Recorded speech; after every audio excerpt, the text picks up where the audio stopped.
अभी तक तुम सबने ये चीज जरूर रियलाइज कर ली होगी कि थ्योरी के साथ साथ प्रैक्टिस की भी कितनी इंपॉर्टेंस होती है। अगर अपन थ्योरी ओरिएंटेड अपनी प्रिपरेशन करें एंड थ्योरी पे ज्यादा टाइम लगाएं तो अपना जो बेस्ट रिजल्ट है, बेस्ट आउटकम है, वो नहीं आ पाता है। एंड दैट्स व्हाई प्रैक्टिस की इंपॉर्टेंस बढ़ जाती है।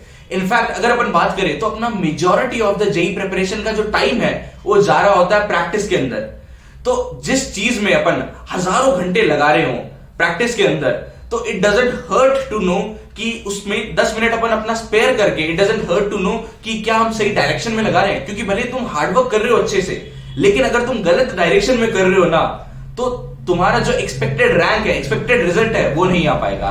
एंड दैट्स व्हाई क्या क्या सोर्सेज है जिनसे हमें जेई प्रिपरेशन में प्रैक्टिस करनी चाहिए, उस पर अपन आज बात कर रहे होंगे। एंड साथ ही में एक और प्रॉब्लम है जो कि जेई स्टूडेंट्स के अंदर मैंने ऑब्जर्व की है, एंड वो ये है कि भैया प्रैक्टिस तो करने कोई प्रॉब्लम नहीं है एंड सोर्सेज भी है, लेकिन प्रॉब्लम ये आ रही है कि क्वेश्चन ही हमारे सॉल्व नहीं हो पाते हैं। एंड क्वेश्चन सॉल्व नहीं हो पाते हैं तो डीमोटिवेशन आता है। एंड डीमोटिवेशन आता है तो हम क्वेश्चंस करते नहीं है इतने ज्यादा, एंड दैट्स व्हाई एग्जाम में फाइनली हमारा इंप्रूवमेंट नहीं होती, रिजल्ट में इंप्रूवमेंट नहीं होती, एंड वही सेम साइकिल रिपीट होती रहती है। तो उसका भी अपन बात कर रहे होंगे।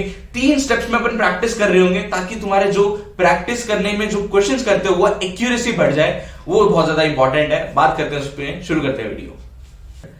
3 स्टेप्स की वीडियो होगी एंड साथ में वीडियो के एंड में तुम्हें 2 बोनस टिप्स भी मिल रही होगी प्रैक्टिस करने के लिए। फर्स्ट स्टेप पे आ जाते हैं, प्रैक्टिस करनी होगी। फर्स्ट स्टेप पे वो होगा तुम्हारा ऑनलाइन या फिर ऑफलाइन कोचिंग का मटेरियल। एंड बहुत ज्यादा स्टूडेंट्स को इधर प्रॉब्लम आ जाती है कि भैया यही नहीं पता कि जो हमारा कोचिंग का मटेरियल है वो काम का है या नहीं है, या फिर वो जेई से रिलेवेंट है या नहीं है। तो अगर वो नहीं है, वो तुम्हें स्टेप 2 और 3 में पता लग जाएगा साथ ही में। एंड अगर तुम्हारा रिलेवेंट नहीं है, काम का नहीं है इतना, तो तुम आगे जो मैं पॉइंट्स बताने जाता हूं वहां पे तुम ज्यादा प्रैक्टिस कर लेना इधर की बजाय। लेकिन जिनका ज्यादा रिलेवेंट या फिर टॉप नॉच मटेरियल तुम्हें मिल रहा है ऑनलाइन कोचिंग में या फिर ऑफलाइन कोचिंग में, अगर लेट्स से तुम प्रेस्टिजियस कोचिंग्स में जाते हो, वहां पे तुम्हें बढ़िया मटेरियल मिलता है, तो ये चीज बिल्कुल भी मिस आउट मत करना। कोई भी होमवर्क मिस आउट मत करना एंड पूरे मटेरियल को जस्टिस देना, पूरे मटेरियल को अच्छे से करना। स्टेप 1 में यार अपन ने कोचिंग का मटेरियल किया, लेकिन अभी तक अपने पास 3 प्रॉब्लम्स रह जाती हैं, अनसॉल्व्ड है।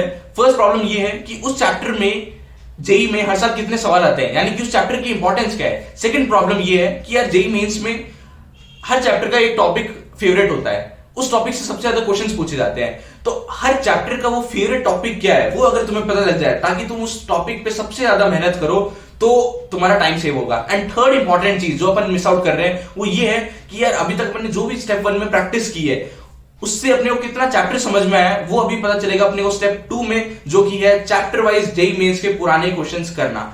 क्योंकि इससे यार अपने को पता चलेगा कि एक्यूरेसी अपनी कितनी आ रही है जेई मेंस में, कितने सवाल अपन कर पा रहे हैं। उससे पता चलेगा तुम्हें कि यार चैप्टर तुम्हें असलियत में कितना समझ में आया है। अब ये तीनों चीजें अपनी सॉल्व हो रही होंगी स्टेप 2 से, और वो है अपना स्टेप 2 कि जेई मेंस के पास्ट ईयर क्वेश्चन सॉल्व करना चैप्टर वाइज। उसके लिए मेरा फर्ज बनता है कि तुम्हें बेस्ट सोर्स बताना। तो बेस्ट सोर्स मेरी तरफ से होगा, वो होंगी ओसवाल बुक्स की तरफ से जेई मेंस के सॉल्व पेपर्स हर सब्जेक्ट के मिल जाएंगे, फिजिक्स, केमिस्ट्री, मैथ्स। अभी अपन केमिस्ट्री की बात कर लेते हैं। एंड इसमें अगर अपन बात करें तो तुम्हें हर चैप्टर में क्वेश्चंस मिल जाएंगे, हर चैप्टर के हिसाब से। लेट्स से अपन देख रहे हैं some basic concepts of chemistry, and इसके क्वेश्चंस के साथ साथ तुम्हें बाद में अगर कोई क्वेश्चन समझ में ना आए, सॉल्व ना हो, तो उसके डिटेल आंसर भी मिल जाएंगे, सॉल्यूशंस मिल जाएंगे तुम्हें। एंड ये सारी चीजें यार कॉमन है।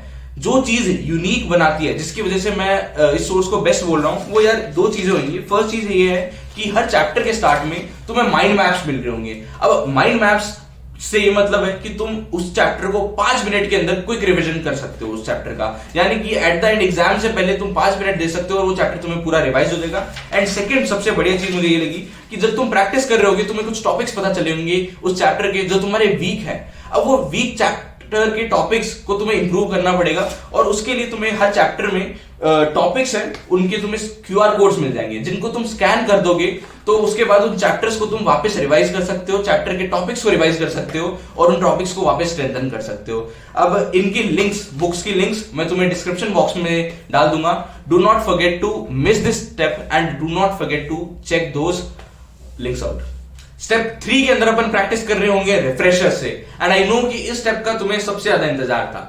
अब यार होता क्या है कि पहले जो 2 स्टेप से अपन प्रैक्टिस करते आ रहे हैं, उसके बाद ऐसा होता है 2 सिचुएशंस क्रिएट होती है, या तो तुम्हारे पास बिल्कुल भी टाइम नहीं बच रहा, या फिर निकल रहा है तो थोड़ा सा टाइम निकल रहा होगा चैप्टर्स के बाद। तो अगर तुम्हारे पास थोड़ा सा टाइम निकल रहा है तो तब ये तुम रिफ्रेशर से सवाल कर सकते हो। लेकिन जिन स्टूडेंट के पास टाइम ही नहीं बच रहा है, तुम ये कर सकते हो यार कि जब टेस्ट आ रहे होंगे या फिर एग्जाम्स आ रहे होंगे इन फ्यूचर, तो तुम्हें इन चैप्टर्स को रिवाइज करने होंगे, राइट? और रिवीजन के टाइम पे इन रिफ्रेशर से तुम क्वेश्चंस उठा सकते हो। अब यार इसमें भी मैं तुम्हें 2 सलाह देना चाहता हूं रिफ्रेशर्स में भी। पहली सलाह ये होगी कि प्लीज यार कोई इररिलेवेंट रिफ्रेशर मत उठा लेना। मैं अपना एग्जांपल देता हूं, मैंने अपने टाइम में रेजनिक हॉलिडे उठा ली थी फिजिक्स के अंदर।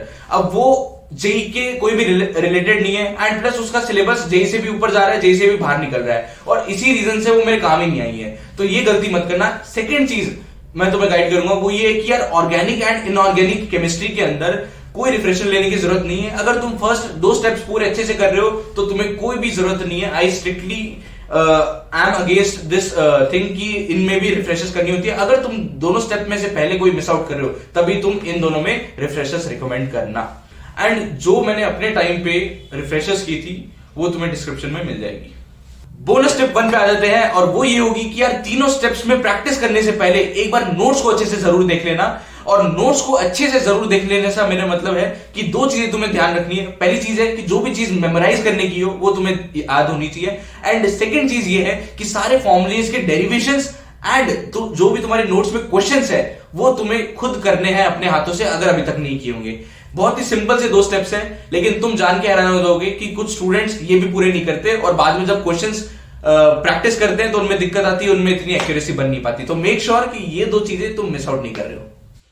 तुमने बहुत टाइम ये बात सुनी होगी कि जितनी ज्यादा तुम प्रैक्टिस करोगे उतना ज्यादा तुम इंप्रूव होगे। मेरे हिसाब से स्टेटमेंट इनकरेक्ट है, इनकम्प्लीट है। तो स्टेप 2 अपना ये होगा कि प्रैक्टिस अपन कर रहे होंगे, लेकिन प्रैक्टिस करनी है तुम्हें ज्यादा, लेकिन डिफरेंट टॉपिक्स से। तो ये पूरी कंप्लीट स्टेटमेंट होगी, तभी जाके तुम्हारे मार्क्स या तुम्हारे इंप्रूवमेंट तुम्हें नोटिस होगी। क्योंकि अगर तुम सेम टॉपिक से, लेट्स से तुम्हें एक टॉपिक से तुम कंफर्टेबल हो चुके हो, तो उसके आगे भी तुम उसके 10, 20, 30 सवाल करोगे, तो बेसिकली वो 30 सवाल करके तुम्हारा टाइम वेस्ट ही हुआ है, वो काम नहीं आया है। तो इससे बढ़िया है जब भी तुम्हारा कोई टॉपिक कंफर्टेबल हो जाए तुम उस टॉपिक में, तो बढ़िया रहता है मूव ऑन करना दूसरे टॉपिक पे।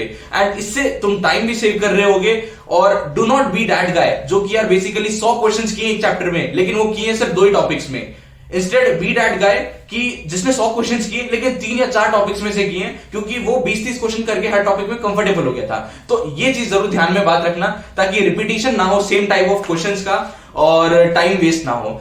आज के लिए इतना ही इस वीडियो के लिए। आई होप कि इससे तुम्हारे लाइफ में वैल्यू ऐड हुई होगी। एंड अगर तुम्हें ये वीडियो यूजफुल लगे तो यार सब्सक्राइब कर देना, और अगर यूजफुल नहीं लगे तो कमेंट्स में जरूर लिखना कि क्या चीज तुम्हें पसंद नहीं आई है, ताकि मैं उसको बाद में इंप्रूव जरूर कर सकूं। एंड नेक्स्ट वीडियो में मिलते हैं, तब तक के लिए बाय बाय, टेक केयर।